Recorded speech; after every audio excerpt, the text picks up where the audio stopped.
Good morning, ladies and gentlemen, poultry farmers. I'm Coach Fred Uganda. I'm here to empower you with business skills.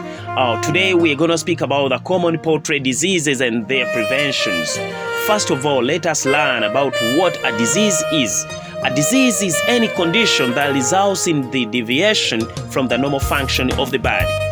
How do diseases occur into our birds? Diseases normally occur due to the interaction between three main factors. 1. The host. 2nd, the agent. 3rd, the environment. Therefore, we need to understand clearly why and how diseases occur into our poultry and they cause a lot of losses. We have the agent factors. Let us look at this. We have the infectious agents and the non-infectious agents. Amongst the infectious agents, we have the bacteria, we have the viruses, the parasites, and the fungi. And the non-infectious agents, we have the chemicals, physical, lack of excess of certain vitamins and minerals, and then the toxins. The host factors, we have the breed, the age, sex, and the immune status. Let us look at the management and environmental factors. Look at the feed quality, the lighting program, the air and ventilation, water quality, space of the cage, feeder, drinkers, and sanitation. Look at the vaccination and medication programs. The general sign of the diseases into our birds: the poor appetite, huddling, depression, ranting or stunting, poor uniformity, ruffled feathers, coughing, and sneezing. The whole body of the bird looks very weak, and that's when you can get to know that you have a problem at your farm. Let us look at the common poultry diseases. Infections. These normally affect species like chicken, pheasants, peafowl, and so many other birds. They spread through infected birds and improperly administered live vaccines. Their airborne transmission all through contaminated equipments like shoes and clothing. Therefore, be very careful with people who normally come to your farm. They might cause a lot of problem to your farm. Let them sanitize or let them step in disinfectants right before entering your farm. The signs and symptoms of the infected birds: respiratory distress, coughing, sneezing, and facial swelling.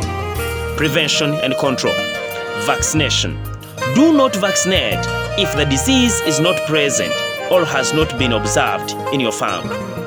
If vaccination is deemed necessary, please go ahead and use it. Biosecurity.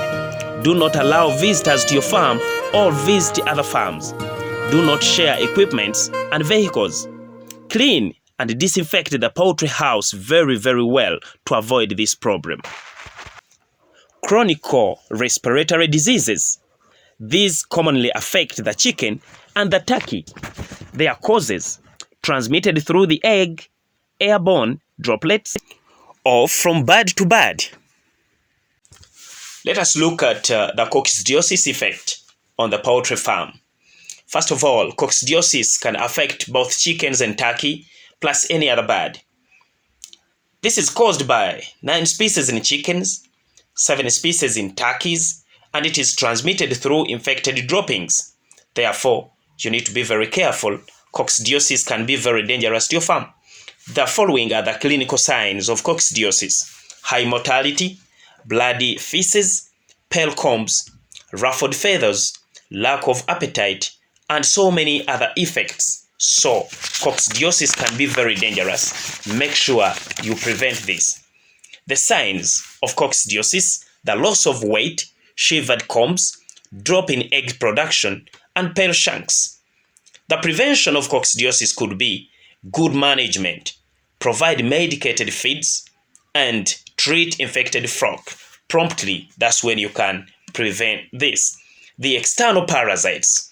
It can also be very dangerous to your poultry farm, and it can lead to mortality rate, and it can even affect the production of eggs and the meat at the farm. The external parasites like mites, we have the mites are the very, very common and dangerous parasites at the farm. Species affected by the external parasites would be all the birds, chicken, turkey, and ducks, and so many others. The causes: the scale leg mite, chicken mite, and northern fowl. Those are very, very dangerous, so be careful with them. So prevention and control. Please disinfect the house. That's when you can always avoid this. You can disinfect, and you can as well do some spray so that the external parasites can really die. So the internal parasites are yet another kind of challenge to most of the farmers, and you must be very, very careful with those because they can cause a very big. All birds can be infected by internal parasites, and some of the internal parasites are roundworms, hairworms, seesaw worms, and tapeworms. Those are very, very dangerous. How do you prevent this? Please rotate the birds in the yards or the pennies. Deworm flocks regularly. Provide medicated feeds. That's when you can be able to prevent this. I want to thank you very much for listening to this. Remember to go to my YouTube channel, do subscription so they can you can have a chance to have more trainings like this. We shall give you the part 3 of the diseases and the control so that you can be helped. My fellow youth, poultry is a very beautiful business that you can invest in your money, and at the end of the time you get rich. So many people fear it, but so many people have done it and they are very rich. See you, Coach Fred.